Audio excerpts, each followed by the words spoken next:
On Breakfast with Vossi and Brandy, the back page with Michael Carayannis. When automation is key to your business's success, trust Conveyor Logistics for your warehouse automation solutions. MC stepping into the breach. David Riccio. Was he three-outed? Was he on the panel last night? Did they gang up on him, Riccio? Oh, a little bit. But Dave holds his own. He's good. He's capable. So it's not. It doesn't get that twice. We've had Marley's been bound and gagged. He's actually in a base. He's tied up somewhere. Hasn't actually been cited. He's in the same cupboard as Adam where's G. David? He's not on your program, and he hasn't come home. Adam G's in the same cupboard, apparently tied up. He's in. Oh, they're somewhere in the deep dark cupboard in the Shire, both of them, because they're both Shire residents. So who knows where they are. Now, did you a couple see of other the topics? Yeah, I was going to say from the top of the show today, the sporting torture, Michael. Have you got an event that if you were, torture that you'd have to watch, if you were forced to go there and watch it without alcohol, what that sport would be? Like the sport or a moment? Sport. Yeah, no, the sport. Yeah. The sport. It's really. If we were to send you to do some penance, what would be torture for you? Which sporting event would you send it to? AFL. Wow. Boo. Yeah. Right. Okay, that was Charlie that pressed that. I'd say, a full day of AFL, like just sitting there all day and not allowed to have a beer. Yeah, imagine gather round or whatever they call it. That would be a nightmare. Okay. He's MC. The Rugby League Players Association, as voted by their peers, named their side on Monday. Have you seen that? I'll just run through it. I've seen bits of it. Yeah. I'll run through it. Dylan Edwards, fullback. Zach Lomax and Brian To'o, the wingers. Stephen Crichton, Herbie Farnworth in the centres. Jerome Luai and Jerome Hughes, the halves. Fanua Blake and Mitch Barnett as the props. So the two Warriors front rowers. Harry Grant, the hooker. Angus Crichton, Eli Katoa, who will match up against each other this weekend, left up against right, which will be interesting. Isaiah Yeo, the lock, and for the first time they picked an impact player. They didn't name him an interchange. They said impact player, Terrell May. There we go, as voted by the players. Yeah, I don't think there's... Yeah, it's interesting. No great surprises. I haven't sat down and done my team. I haven't done my team of the year yet, but there's no... clangers there or glaring omissions at the moment. Like, I think it's interesting when you talk about the Warriors partnership, considering, they've got the starting front rowers and, they both had, Mitch Barnett had a sensational season. I thought Fanua Blake was probably down on particularly at the start of the year or the consistency he's been known for, but it's interesting they've got the starting front rowers and don't play finals footy. Yeah. Let us go to the Kalyn Ponga story now with you, Michael, to unpack that. Just for confirmation, how did it surface? So does Mal get a phone call? Is it a statement from Kalyn Ponga and his dad, who's manager, Andre? Is it via the Knights? Where did the wider community, and indeed the ARL, find out that Kalyn Ponga cannot play for Australia at the end of this season? Well, yeah, so if we wind it back, obviously the Kangaroo selectors met last week and started making some calls yesterday regarding potential players to be put on standby and into the train-on squad. Well, not a train-on squad, but just be part of an extended squad to say, look, keep fit because there's a chance you might be playing for the Kangaroos in a couple of weeks. And that call was made to Kalyn Ponga yesterday, and at some stage yesterday afternoon, Andre Ponga reached out or met with Phil Gardner, the Knights chief executive, and said, look, Kalyn's not going to play for the Kangaroos at the back end of the season. We're going to put a statement out, and then eventually the statement came through officially, the Newcastle Knights. Not sure if Mal Meninga had received word that Kalyn would be unavailable or if there was any direct contact between Kalyn or Mal. We reached out to Mal and he wouldn't confirm the fact if Kalyn had yet reached out to him directly. So I think there's some senior officials within the game that aren't very happy with this decision and the way it was handled. We saw Kalyn stand down from Origin last season, but I think everyone understood that because he was coming back from his concussion and hadn't played a lot of footy, and probably owed it to the Knights. But to stand down from the Kangaroos is an interesting one, and technically you aren't able to do it. Part of your playing contract means you need to make yourself available for representative football, and there are some parameters around that. We see players retire from rep football at the back end of their careers and the like, but Kalyn hadn't applied for dispensation or to make himself unavailable. So I think there's going to be a few more questions over the next couple of days that Kalyn's going to need to answer. He made his first grade debut in 2016, so he's 8 years into his first grade career. He's now 26 years of age. He's never played for Australia. And here he is picking and choosing, it's obviously not a goal. It just can't be. How can you read into it? He's 26. He's got a big chance of being picked to play, to be part of the Australian squad, and it's not a big enough deal right now. But should he be hung for that? Like, if that's not a goal, that's not a goal. Like, no. And we had a great call this morning, the Chameleon, who came on and said, well, you know what? If Kalyn Ponga makes himself unavailable for no apparent reason other than he thinks he owes it to his club, if he's not injured, maybe he should be stood down from a couple of games next year for Newcastle. Would you go that far? Would you just wipe him from Origin?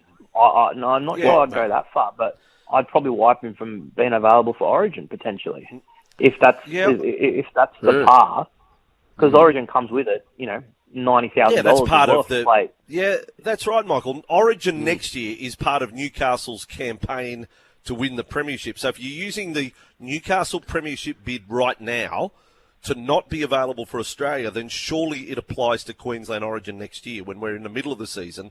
Surely you're not playing that. You're not going away for 6 weeks. Well, does Kalyn Ponga, and we've got a text here from 280, says, isn't part of Ponga a Kiwi? Yeah, he has. No, but he wants to play for Australia. Yeah. And he said, it was 2 weeks ago, he did a story with the Telegraph saying he still wants to play for Australia. It's the pinnacle, and he harbours ambition to make his test debut. So I'm not sure what's happened over the last couple of weeks. Look, there might be more to it, right? And we're just trying to get some answers to it. But the Knights were blindsided by it yesterday. The Kangaroos were definitely blindsided by it because he would have been in the squad. Whether or not he would have started at fullback is, a discussion that would have happened, but he would have been in the extended squad, and I think he might have even found a bench spot potentially and come on as an impact player for the Kangaroos. So I've got no doubt he would have been in that Kangaroos test squad for the end of the season. Well, okay. Let's move on to Ronald Volkman. What's the fallout there? Have the Dragons been fined? Yeah, so this has been a long process. Obviously, we go back to the New Year period where Ronald Volkman was released from the Warriors, turned up at Dragons training, trained with the club, but hadn't registered. The Dragons hadn't registered his contract, and they realised that he needed a shoulder operation, which would end his season. So they backtracked from that agreement that they had, and it sort of left this kid in limbo a little bit, having been released by the Warriors and then not being able to take up that deal with the Dragons. So there's been a long process to get to this point, but the Dragons have been suspended fine of $40,000. They also reached a minor settlement with Ronald Volkman. The NRL said that the Dragons were fully compliant with their investigation and obviously showed some sort of contrition and remorse for the way it was handled. But it's a bit of a lesson for clubs and players as well that you just don't get your release until you've officially got your new deal signed and registered as well, because that little period was enough to leave Ronald Volkman sidelined for a season. And it looks like he'll join Manly next season on one of those development supplementary contracts as well. So they'll give him an opportunity to try and resurrect his career. Okay. And Josh Addo-Carr, what is the latest? Yeah, it looks like he's going to be hit with a 4-game ban and a $15,000 suspension for failing that roadside drug test. But the interesting thing will be is where does he serve that ban in terms of which club will he be at next year. The Dragons have put forward an interest in a potential swap with Michael Carayannis, which the Bulldogs have knocked on its head. Look, I don't think Josh will be at the Bulldogs next season, so it's just a matter of Can he find he'll find a new club. There's no doubt there'll be some clubs lining up to sign Josh Addo-Carr, and to see where that all plays out over the next couple of weeks. I forgot when I was doing some notes last night for the Roosters game. Tilly Tupouniua is signed with the Bulldogs next year. He's all signed, sealed and delivered. Good signing. And, he's now with the injuries. He's part of the starting 13 at the Roosters. Is there a club that needs Josh Addo-Carr? Of course you need good players, and he's a star player. But, just hypothetically speaking, where does Josh Addo-Carr fit right now? Is it Parramatta? Does he, would he be appealed to Parramatta on their wing? They're the two that would stand out for me in terms of the Dragons and the Eels, for what their respective backline needs in terms of some genuine speed and a little bit of X factor on the wings there. They would be the clubs. I'm not saying Parramatta are interested, but obviously Jason Rolls would know him from their time at Melbourne together, but they'd be the clubs that I'd suggest would probably look at him. The West Tigers were really keen on Josh Addo-Carr when some rumours surfaced earlier this year that he may be available. Whether or not that's changed since signing Taruva, and they've got Jarrell Skelton now. Maybe they won't go down that path again, but they were definitely keen earlier this year. Yeah. All right, Michael. Just on Josh Addo-Carr, so I would say, is he the highest paid winger at the moment? I think the deal that he's got with the Dogs is right up there. If there's another winger earning more, it's not much more. Where does he fall? Yeah. And again, signing a player is all well and good. Josh Addo-Carr, still a very good winger, but how does he command those sort of dollars still? No, he's on around $550 at the Dogs there for this year and next year, Brandy, and he wouldn't be getting that much money on the open market anymore. I think the likes of Brian To'o's definitely gone past him in terms of what To'o will earn next season. Nick Kotrick was actually the highest paid winger this year, believe it or not, in the 600s, and you've got to see where there's exactly. Boy, fair dinkum. Nick Kotrick was the number one winger next season. He was, definitely the highest paid winger in the game. Where does Zach Lomax sit in that tier as well? You know what I mean? We consider him now solely as a winger. Obviously, his contract at the Dragons was full-back centre around that $800,000 mark. So, but, he is one of the highest paid wingers in the game, no doubt about that. But I think, where does his value sit now, boys? Probably in that low 400s, I'd say, rather than that 550. And, as the top wingers are earning 600 plus now next season. Yep. Yeah. Still love him as a personality, but obviously there is now some baggage there for Josh Addo-Carr. Now, Michael, you are part of this on the text line. Neil from Melbourne has got in touch with us. Have a listen to this, Michael. Neil from Melbourne here, lads. More than happy for you to come down to Melbourne. I'll pick you up, so he'll limo us at the airport, barbecue with his family, 30 k's from Melbourne, and then drive us all in for a game of league. Hit us up next season. He's not saying take us to the AFL. He wants to go to the Rugby League. So, Neil, Neil, thank you for the invitation. Michael, can you free up your diary next year? We'll go down to Melbourne. We'll go to the league and we'll drop you off at the AFL, Michael.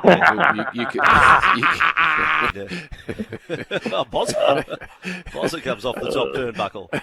Nice. Yeah. All right, Neil, sounds good. Yeah, he's into it.